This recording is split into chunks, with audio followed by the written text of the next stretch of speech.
Okay, so as we do work on finding perimeter and area of polygons and composite figures, I want you to reference the reference sheet because that's where all your formulas are going to come from. And in sample question number 1, we have somebody creating a custom window frame, and we're trying to find the area of that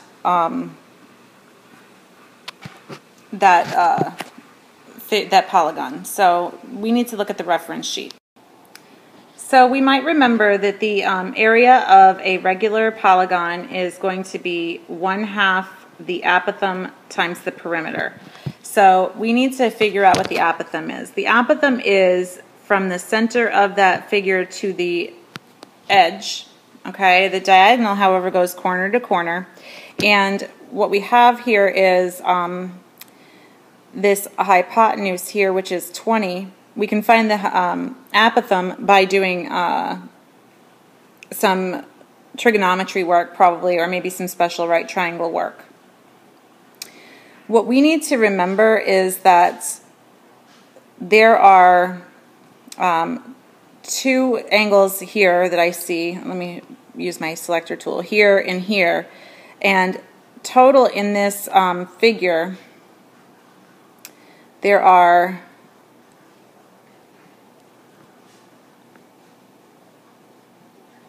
let's see, 2, 4, 6, 8, 10, 12 of them.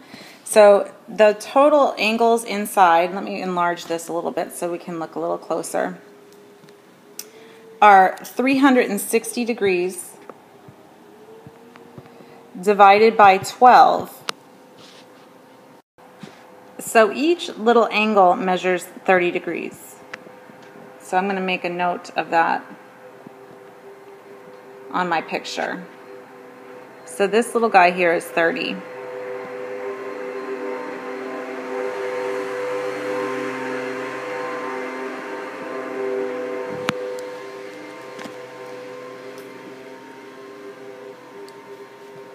And I have a right angle here. And so I'm really looking for this length. That's my apothem. I've got some special right triangle stuff going on because I have a 30, 60, 90 triangle.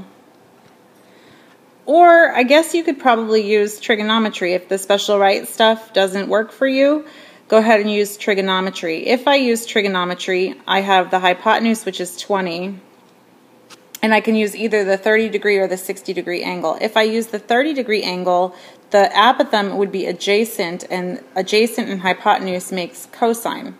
So that'd be cosine of 30 is equal to the adjacent side, which I don't know, that's my apothem, over my hypotenuse. So x is equal to 20 times the cosine of 30.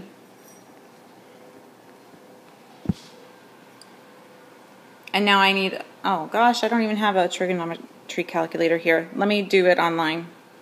Okay, so when I calculate that in my calculator, and in your calculator you're going to hit 20 cosine 30 and then hit enter. And you're looking for a side, so you're going to be using the straight cosine button, no second key. So when I do that, I get an answer of, or if you use special right triangles, 10 square roots of 3.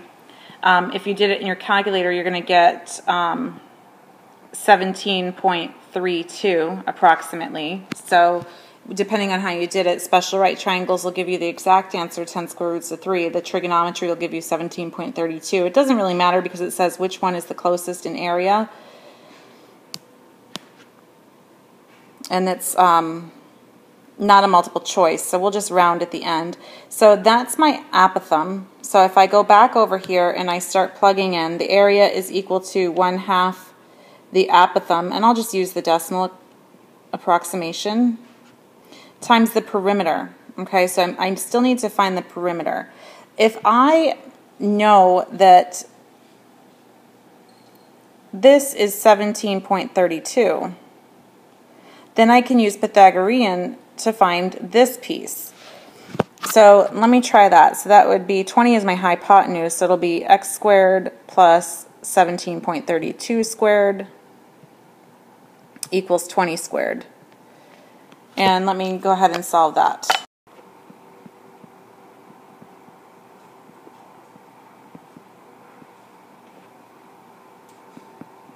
Now I'm seeing it again. I guess it is a multiple choice.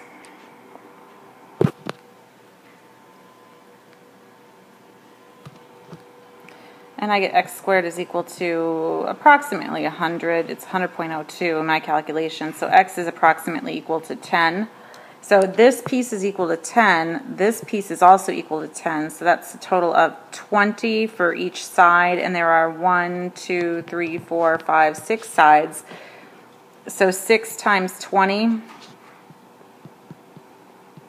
is going to give me the 120. So I'm going to put that in for my perimeter. And now I'm going to multiply. So I got 120, and I'll divide by 2 because that's easy here. That's my half, times 17.32.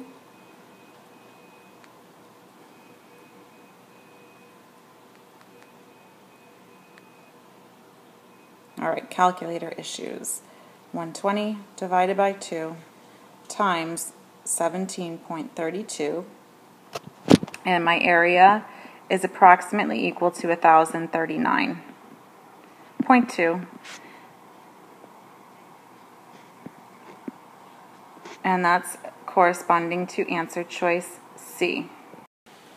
All right, now for sample question number 2, and this is for Hannah because I know she doesn't like these when we do changes in dimensions. What I would do is start out with the original. I would make a little column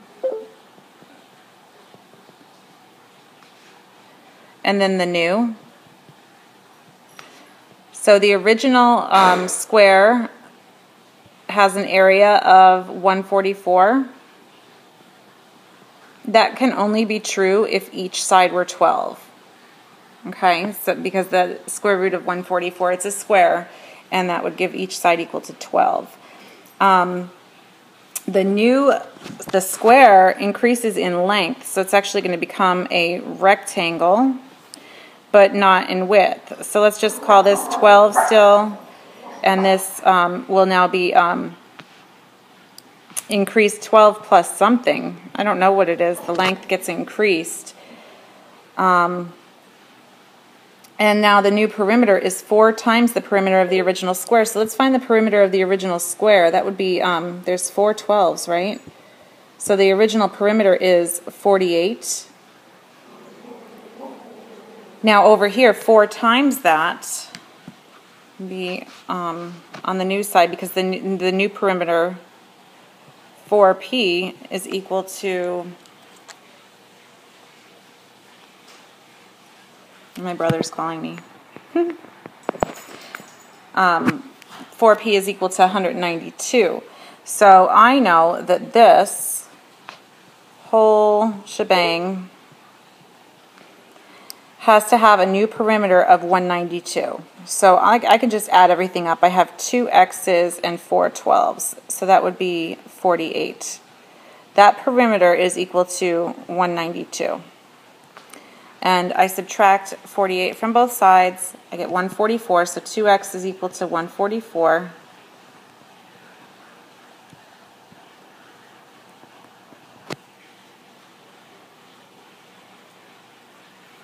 And x is equal to 72. So now the question is about, we keep going, the question is about how many square centimeters did the area increase. So I have to figure out this new area. So it's going to be 12 by, let me choose a different color so you can see what I'm doing, 12 plus 72, which is 84. So my new area is equal to 12 times 84, base times height, so that's 1,008. And it says, did it increase? So I'm going to have to find the difference. So I'm going to take my 1,008 and subtract my original area, which was 144. And so this is an increase of 864 square centimeters.